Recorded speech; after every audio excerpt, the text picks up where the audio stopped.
Hello students, आज इस video में मैं आपको 27 फेब को जो केमिस्ट्री का आपका एनुअल एग्जाम हुआ है उसका ऑब्जेक्टिव पार्ट का यहाँ पे एनालिसिस करने वाले हैं। तो चलिए स्टार्ट कर लेते हैं सेट 1 से। देखिए सेट 1 में सेक्शन ए जो है वो यहाँ से आपका स्टार्ट होता है। फर्स्ट क्वेश्चन है when MnO2 is fused with KOH in air it gives. तो देखिए जब MnO2 को आप रिएक्ट करते हैं KOH से तो वहां पे आपको ग्रीन कलर का ये जो आपका K2MnO4 है वो वहां पे दिखाई देता है। तो बी ऑप्शन जो है यहाँ पे करेक्ट आंसर है। इसके बाद है आपका सेकंड क्वेश्चन लिगेंड EDTA। देखिए EDTA जो होता है वो आपका यहाँ पे क्या होता है, आपका हेक्साडेंटेट होता है। तो यहाँ पे अगर आप ऑप्शंस को देखेंगे तो जो डी ऑप्शन है वही यहाँ पे आपको करेक्ट यहाँ पे आंसर देने वाला है, राइट, जहाँ पे आपका पोली है। तो यहाँ पे डी ऑप्शन जो है वो करेक्ट आंसर है। इसके बाद थर्ड क्वेश्चन है which of the following ligand forms chelate complex. तो देखिए चिलेट कॉम्प्लेक्स में क्या होना चाहिए आपका कि एक तो यहाँ पे एक से ज्यादा डोनर एटम होने चाहिए, राइट। तो मोनोडेंटेट जितने भी यहाँ पे लिगेंड हैं ये बाकी सभी मोनोडेंटेट हैं, तो कोई भी यहाँ पे ये आंसर नहीं हो सकता। ए ऑप्शन जो है वो यहाँ पे आपका चिलेट कॉम्प्लेक्स बना सकता है, रिंग फॉर्म कर सकता है, राइट। देन आपके पास है fourth question which of the following contains sp2 hybridized carbon bonded to X। तो यहाँ पे हमें देखना है कि कौन सा कार्बन एटम जो है वो X से जुड़ा हुआ है और sp2 हाइब्रिडाइज्ड भी है। तो यहाँ पे देखिए ये जो कार्बन है ये sp2 हाइब्रिडाइज्ड नहीं है, ये sp3 है, यहाँ पे भी ये sp3 है, यहाँ पे जो ये आपका कार्बन एटम है ये डबल बॉन्डेड कार्बन से आपका जुड़ा हुआ है, तो ये आपका sp2 है। तो जो सी ऑप्शन है वो आपका करेक्ट है। डी में भी sp3 है। इसके बाद है next question, fifth question which of the following is most acidic.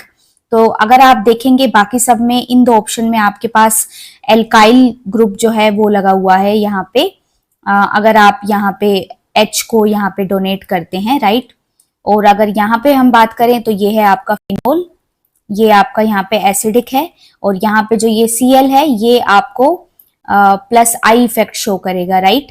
तो यहाँ पे जो बी ऑप्शन है ये मोर अप्रोप्रिएट यहाँ पे आपका आंसर है। इसके बाद है sixth question anisole react with HI। तो एनिसोल देखिए आपके पास क्या होता है, एनिसोल होता है आपके पास OCH3। अब इसकी रिएक्शन करानी है हमें HI से। तो देखिए यहाँ पे क्या होगा, आपका बनेगा फिनोल OH प्लस आपके पास आ जाएगा CH3I, राइट। तो ए ऑप्शन जो है यहाँ पे करेक्ट आंसर है। इसके बाद है आपके पास seventh question ethanol on heating with concentrate H2SO4 at 413 kelvin. तो यहाँ पे टेम्परेचर की आपको स्पेसिफिक कंडीशन दी गई है और इस केस में आपको इथीन मिलता है। तो डी ऑप्शन जो है वो यहाँ पे करेक्ट आंसर है। नेक्स्ट है आपके पास D eight question an azeotropic solution of two liquids has boiling point lower than either of them. तो देखिए अगर आपके पास ए और बी जो है आपके पास दो लिक्विड और इनका आपके पास एजियोट्रोपिक सॉल्यूशन है और इनका जो बॉइलिंग पॉइंट है वो कम है। बॉइलिंग पॉइंट अगर कम है इसका मतलब है कि वेपर प्रेशर आपका क्या होने वाला है, यहाँ पे ज्यादा होने वाला है। तो अगर वेपर प्रेशर अगर ज्यादा होता है, इंक्रीज होता है, तो वहां पे पॉजिटिव डेविएशन का केस बनता है। तो जो बी ऑप्शन है वो यहाँ पे आपका करेक्ट आंसर है। इसके बाद नेक्स्ट क्वेश्चन है ninth question the relative lowering of vapour pressure of an aqueous solution containing non-volatile solute is 0.225. The mole fraction of non-volatile solute is। देखिए non-volatile solute के केस में आपके पास जो है फॉर्मूला है जो ये बनता है P0 minus PS upon P0 is equal to आपके पास बनता है मोल फ्रैक्शन, राइट। तो ये इक्वल है मोल फ्रैक्शन के। तो मोल फ्रैक्शन पूछा है और इसकी आपको वैल्यू दी गई है रिलेटिव लोअरिंग की, तो ये क्या हो जाएगा, डी ऑप्शन 0.225। इसके बाद 10th क्वेश्चन है during electrolysis of aqueous solution of NaCl। देखिए जब आप एक्वस सॉल्यूशन लेते हैं NaCl का तो वहां पे कैथोड पे आपको हाइड्रोजन गैस मिलती है। तो ए ऑप्शन जो है यहाँ पे करेक्ट आंसर है। इसके बाद है question number 11 the addition of catalyst during a chemical reaction alters which of the following quantities of a reaction। तो देखिए जो कैटलिस्ट है वो आपकी एक्टिवेशन एनर्जी को ही चेंज कर पाता है, उसको डिक्रीज कर देता है, राइट। तो यहाँ पे जो बी ऑप्शन है वो है आपका correct answer. Then next question है question number 12 for the elementary reaction gives Q, the rate of disappearance of P increases by a factor 8 upon doubling the concentration of P. तो आपने P से आपने 2P कर दिया है और जो आपकी रेट ऑफ डिसअपियरेंस है वो यहाँ पे क्या हो जाती है, इसका फैक्टर ऑफ 8 बन जाती है, राइट, फैक्टर ऑफ 8, तो 2 से 8, राइट, इसका मतलब क्या है 2 रेज टू पावर जब आप 3 करते हैं तभी आपको 8 मिलता है, राइट। तो ये आपको इस तरीके से देखना होता है कि अगर आप डबल करते हैं और आपकी जो रेट भी है वो भी अगर आपकी डबल हो जाती है तो यहाँ पे ऑर्डर होता है 1। अगर आप डबल कर रहे हैं और यहाँ पे आपको जो रेट है वो आपकी 4 टाइम्स हो जाती है, मींस 2 रेज टू पावर आपको मिलता है 2, तो यहाँ पे ऑर्डर हो जाता है 2। तो आपको यहाँ पे पावर देखनी है और यहाँ पे अगर आपने जैसे इस क्वेश्चन में पूछा गया है कि आपके पास जो रेट है वो 8 टाइम्स हो रही है, तो 8 कब आएगा, जब आप 2 रेज टू पावर 3 करेंगे, तो यहाँ पे ऑर्डर भी क्या होता है 3। तो इस तरीके से अगर आप देखेंगे तो यहाँ पे ऑर्डर हो जाएगा आपके पास 3, 2 raise to power 3, then you will get 8। Next question है आपका असर्शन रीजन क्वेश्चन। तो देखिए 13 क्वेश्चन है आपका, असर्शन गिवन है aliphatic primary amines can be prepared by Gabriel phthalimide synthesis. तो ये आपकी ट्रू स्टेटमेंट है। इसके बाद रीजन है alkyl halides undergo nucleophilic substitution with anion found by phthalimide. तो ये भी एक ट्रू आपकी स्टेटमेंट है। तो देखिए यहाँ पे आपके पास कुछ इस तरीके से होता है, आपके पास ये रिएक्शन होती है।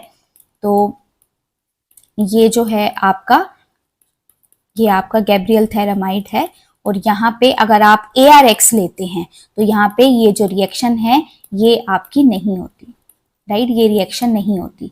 इसी की जगह पे अगर आप RX लेते हैं, आप कोई भी एल्काइल हैलाइड लेते हैं, तो ये जो N है यहाँ पे R के साथ कंबाइन कर जाता है, राइट। तो ये आपका यहाँ पे आपका थैलामाइड है, एनायन है, तो ये आपका जाके R के साथ कंबाइन करता है, राइट। तो इस तरीके से दोनों स्टेटमेंट जो हैं वो ट्रू हैं। तो यहाँ पे इसका ऑप्शन हो जाएगा ए मीन्स कि आपका असर्शन और रीजन जो है वो दोनों ट्रू हैं और रीजन इसकी करेक्ट एक्सप्लेनेशन है। तो आंसर हो जाएगा ए, राइट। उसके बाद क्वेश्चन नंबर 14, असर्शन गिवन है uracil base is present in DNA। तो ये आपकी फॉल्स स्टेटमेंट है, DNA में यूरासिल नहीं होता। इसके बाद रीजन दिया है DNA अंडरगो सेल्फ रेप्लिकेशन। तो ये आपकी ट्रू स्टेटमेंट है, DNA आइडेंटिकल या सिमिलर कॉपी जो है वो जनरेट कर सकता है। तो यहाँ पे जो आपका ऑप्शन होगा वो होगा आपके पास डी, जहाँ पे आपका असर्शन जो है वो फॉल्स है, रीजन आपका ट्रू है। इसके बाद next question, question number 15, assertion given है diazonium salt of aromatic amines are more stable than those of aliphatic. तो ये ट्रू स्टेटमेंट है, रेजोनेंस की वजह से यहाँ पे स्टेबिलिटी आती है। इसके बाद रीजन है diazonium salt of aliphatic amines show resonance. तो ये आपकी फॉल्स स्टेटमेंट है, एलिफेटिक अमीन्स जो है वो रेजोनेंस शो नहीं करते, राइट। तो इसीलिए जो यहाँ पे आपका आंसर होगा वो होगा सी। उसके बाद लास्ट क्वेश्चन है आपके पास यहाँ पे 1 मार्क या आप बोल सकते हैं ऑब्जेक्टिव। असर्शन गिवन है para nitro aniline is a weaker base कह सकते हैं या आप कह सकते हैं कि स्ट्रॉन्ग एसिड देन पैरा टोल्विडिन। तो देखिए क्या है, एक में है आपके पास नाइट्रो ग्रुप एनिलीन पे और पैरा टोल्विडिन में आपके पास है CH3। तो आपको पता है कि जो नाइट्रो है वो आपका एसिडिटी को इंक्रीज करता है, राइट, क्योंकि ये इलेक्ट्रॉन विड्रॉइंग ग्रुप है, राइट। तो यहाँ पे जो स्टेटमेंट है ये बिल्कुल ठीक है, ट्रू स्टेटमेंट है। इसके बाद reason the electron withdrawing effect of nitro group in para nitro aniline makes it a weaker base. तो ये भी आपका वही बात कह रहे हैं कि नाइट्रो ग्रुप की इलेक्ट्रॉन विड्रॉइंग नेचर की वजह से यहाँ पे एसिडिटी इंक्रीज होती है या बेसिसिटी डिक्रीज होती है। तो यहाँ पे ऑप्शन आ जाएगा आपके पास ए, असर्शन रीजन दोनों ही यहाँ पे ट्रू है और रीजन इसकी करेक्ट एक्सप्लेनेशन भी है। इसके बाद हम स्टार्ट कर लेते हैं सेट 2। तो सेट 2 में भी आपके पास सेक्शन ए की तरफ चलते हैं। क्वेश्चन नंबर 1 है the product of oxidation of SO3 negative with MnO4 negative in acidic medium is. तो देखिए ये जो रिएक्शन है ये कुछ इस तरीके से होती है, SO4 negative plus MnO4 negative. ये आपको क्या देता है, ये आपको देता है SO4 नेगेटिव प्लस में आपको देता है Mn2 पॉजिटिव। और आपके पास यहाँ पे क्या है, एसिडिक मीडियम है, तो आपने यहाँ पे क्या किया है, H पॉजिटिव को इंक्रीज किया है, राइट। तो बेसिकली आपको यहाँ पे SO3 से क्या मिलता है, SO4 2 नेगेटिव मिलता है। B option is the correct answer. इसके बाद सेकंड है आपका कोऑर्डिनेशन नंबर ऑफ कोबाल्ट। तो ये कॉम्प्लेक्स है, आपको पता है कि EN जो है वो आपका बाइडेंटेट लिगेंड है, राइट। तो यहाँ पे 3 2 जा क्या हो जाएगा, कोऑर्डिनेशन नंबर हो जाएगा 6। इसके बाद आपके पास थर्ड क्वेश्चन है, which of the following complex is non ionisable, जो आपको आयंस नहीं देता। तो अगर आप यहाँ पे देखेंगे बाकी जो आपके ऑप्शन है, ऑप्शन बी, सी और डी, कोऑर्डिनेशन स्फीयर के बाहर आपको कुछ आयंस दिखाई दे रहे हैं जो आयोनाइज हो सकते हैं। ए ऑप्शन में आपको कोई भी यहाँ पे क्वांटिटी या जो स्पीशी है वो कोऑर्डिनेशन स्फीयर के बाहर नहीं है, मतलब वो आयोनाइज नहीं होगी, तो वो कलेक्टिव फॉर्म में रहेगी। तो जो ए ऑप्शन है वो यहाँ पे आपका नॉन आयोनाइजेबल कॉम्प्लेक्स है। नेक्स्ट है आपके पास fourth question, which of the following is benzylic halide. तो बेंजाइलिक क्या होता है, आपका जो आपकी बेंजीन रिंग है वहां पे जो जुड़ा हुआ आपके पास कार्बन है उसको बेंजाइलिक बोलते हैं। तो हैलाइड है तो एक्स भी लगा हुआ होगा। तो इस तरीके का स्ट्रक्चर हमें यहाँ पे फाइंड आउट करना है। देखिए यहाँ पे नहीं है, ओके। नेक्स्ट कार्बन से आपका एक्स जुड़ा है, यहाँ पे भी नहीं है, ये डायरेक्ट बेंजीन से जुड़ा है। जो सी ऑप्शन है ये आपका करेक्ट आंसर है, फोर्थ का होगा सी। इसके बाद नेक्स्ट है, phenol is less acidic then. तो यहाँ पे आपसे पूछा है कि कौन सा ऑप्शन जो है वो फिनोल से ज्यादा एसिडिक है।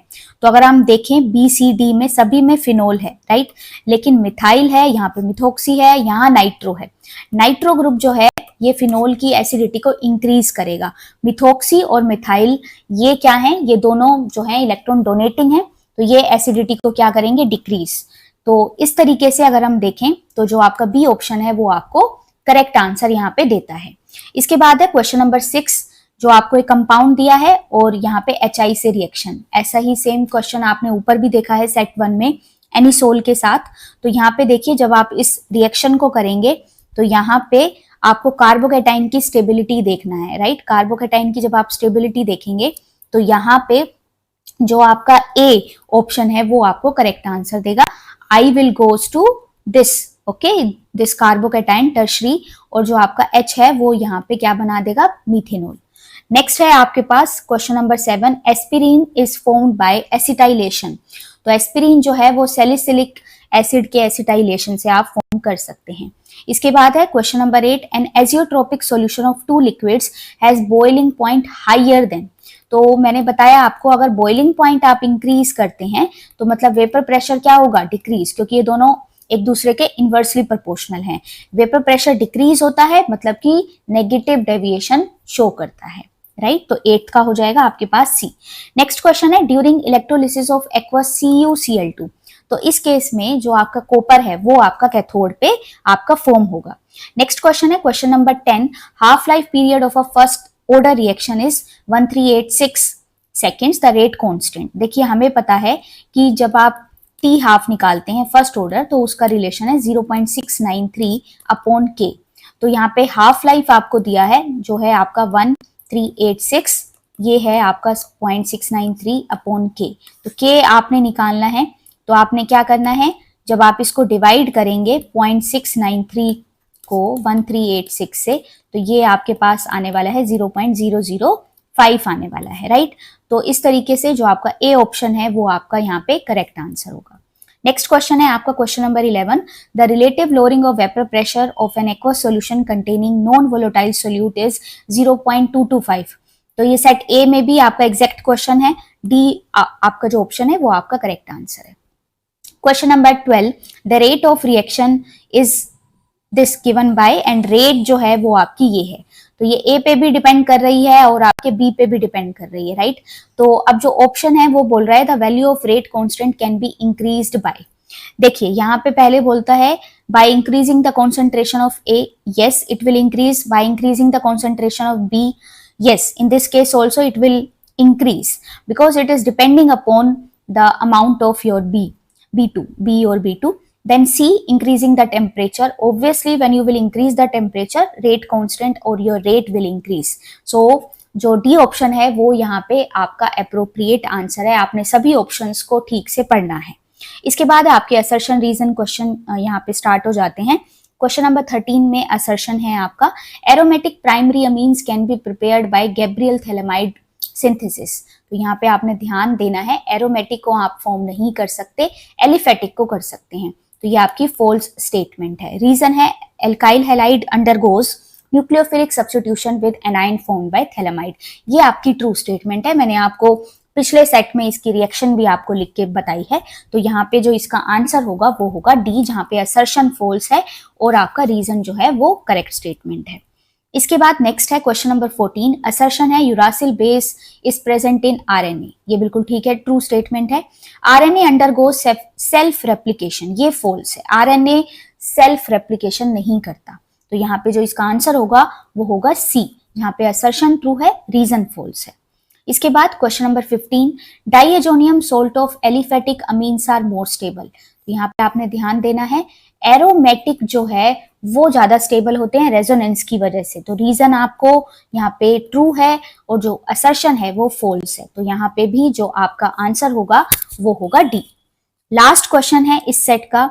आपका जो ये कंपाउंड दिया है इसको बोल रहा है कि ये लेस बेसिक है एनिलीन से, या आप बोल सकते हैं कि स्ट्रॉन्ग एसिड है एनिलीन से। इसके बाद रीजन जो है वो है acetylation of aniline result in decrease of electron density. बिल्कुल ठीक है, इलेक्ट्रॉन डेंसिटी जब आपकी डिक्रीज होगी तभी आपकी एसिडिटी भी क्या होगी, इंक्रीज होगी, राइट। तो यहाँ पे ये जो असर्शन और रीजन दोनों ही आपके ट्रू स्टेटमेंट हैं। तो आंसर हो जाएगा आपके पास A. Now we are going to the last set, जो आपका सेट सी था। अभी अगर आप देखें सेट ए और बी दोनों ही आपके एवरेज थे, आप इजीली यहाँ पे स्कोर कर सकते हैं। अभी हम देखते हैं आपका सेक्शन ए जो सेट सी का है। फर्स्ट क्वेश्चन है van't factor for the K2SO4 solution assuming complete ionization is. तो देखिए अगर आप इसको आयोनाइज कराते हैं तो हमें पता है कि आपको इस तरीके से 3 जो है आपको आयन मिलते हैं। तो वांटा फैक्टर की वैल्यू क्या होगी, बी, मतलब कि 3। इसके बाद है आपका second question, dilution affects both conductivity as well as molar conductivity. आपको बताना है कि कंडक्टिविटी जो है वो इंक्रीज होगी या डिक्रीज होगी, और सेम ऐसे ही मोलर कंडक्टिविटी। देखिए जब भी आप डाइल्यूशन करते हैं तो जो आपकी मोलर कंडक्टिविटी है वो आपकी इंक्रीज होती है। क्यों होती है, क्योंकि नंबर ऑफ आयंस जो हैं वो भी आपके इंक्रीज होते हैं।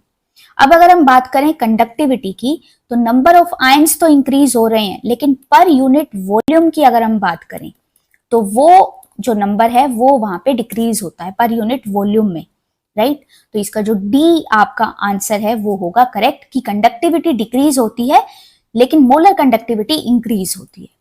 इसके बाद थर्ड क्वेश्चन है which of the following species can act as strongest base. तो अगर हम यहाँ पे देखें तो जो आरओ नेगेटिव है वो यहाँ पे इलेक्ट्रॉन डोनेटिंग है और जो स्ट्रॉन्गेस्ट बेस क्रिएट करेगा। इसके बाद नेक्स्ट क्वेश्चन है in which of the following molecule C atom marked with star is chiral. तो कायरल में आपको पता है कि कार्बन के अराउंड जो आपकी 4 वैलेंसी हैं या जो 4 ग्रुप हैं वो चारों डिफरेंट होने चाहिए, राइट।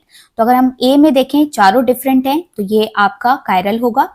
यहाँ पे सेकंड ऑप्शन में भी चारों डिफरेंट हैं, आपके थर्ड ऑप्शन में भी डिफरेंट हैं, यहाँ पे ये दोनों क्या हो गए हैं, सेम। तो ये आपका कायरल नहीं होगा। इस हिसाब से अगर आप यहाँ पे आंसर देखें तो जो ए ऑप्शन है वो आपको करेक्ट आंसर देता है। इसके बाद नेक्स्ट क्वेश्चन है question number 5। The rate of a reaction increases 16 times when the concentration of reaction increases 4 time. मैंने आपको बताया था आपने पावर में देखना है। तो अगर कोई ए है उसको आप 4 टाइम कर रहे हैं तो जो आपकी रेट है वो आपकी 16 टाइम आपकी इंक्रीज हो रही है। तो अगर आप इसका रेस टू पावर 2 करते हैं तब आपको ये 16 मिलता है, राइट। तो इस पावर को आपने ऑर्डर कंसीडर करना है। तो 4 raise to power 2 is equal to 16। तो आंसर होगा आपका B, option B. Next question है which of the following cell is used in hearing aids. तो देखिए इन हियरिंग एड्स में हमें छोटे सेल जो लगते हैं वो होते हैं मरकरी सेल। इसके बाद question number 7 isotonic solution have the same. तो आइसोटोनिक सॉल्यूशन वो होते हैं जिनका ऑस्मोटिक प्रेशर आपका क्या होता है, सेम। नेक्स्ट क्वेश्चन है question number 8 transition metals are known to make interstitial compounds. Formation of interstitial compounds makes the transition metal more hard. Okay, तो उसकी जो हार्डनेस है वो इंक्रीज होती है।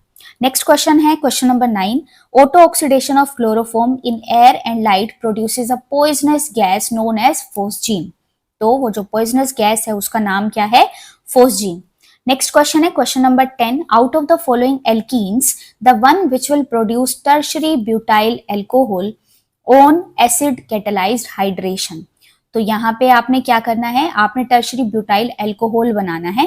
तो अगर आप सभी स्ट्रक्चर्स को देखेंगे तो डी ऑप्शन में ही ऐसा पॉसिबल है जहां पे आपको टर्शरी ब्यूटाइल एल्कोहल मिलने की पॉसिबिलिटी है। नेक्स्ट क्वेश्चन है क्वेश्चन नंबर 11, करेक्ट नेम बताना है। आपको सारी कंडीशंस दी गई हैं, इस नेम रिएक्शन है एक्चुअली ये, तो जो आपका ए ऑप्शन है सेंड मी अ रिएक्शन वो यहाँ पे करेक्ट आंसर है। नेक्स्ट क्वेश्चन है question number 12, the specific sequence in which amino acids are arranged in a protein is called its primary structure. तो जो स्पेसिफिक सीक्वेंस बताती है अमीनो एसिड्स की उसको हम प्राइमरी स्ट्रक्चर बोलते हैं। देन अगेन आपके पास असर्शन रीजन क्वेश्चन आ जाते हैं। Question number 13, the units of rate constant of a zero order reaction and rate of reaction are same. True statement है, यूनिट दोनों की सेम होती है।